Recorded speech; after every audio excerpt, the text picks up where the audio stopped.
Vote কাটাকাটির মাঝখান দিয়ে জামাতের জিতে যাওয়ার কোনো সুযোগ আছে কি? আমি এরকম কোনো সম্ভাবনা দেখছি না। কারণ এখানে ভোটাররা আপনি ভোট দিবেন তাদের পছন্দ প্রার্থীকে।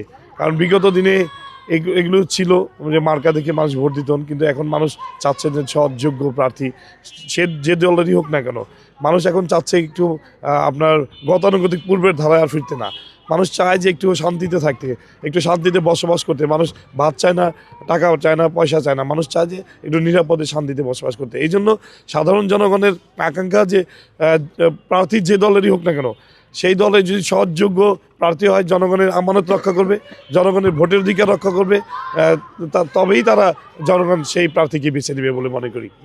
ইসিক ভাই, আর শেষে একটা প্রশ্ন করি আপনাকে, যে মাদকের বিষয়টি আসলে মোহাম্মদপুর, মিরপুর এগুলোর পরে কিন্তু পুরো ঢাকার নামটা জি আসে। জি।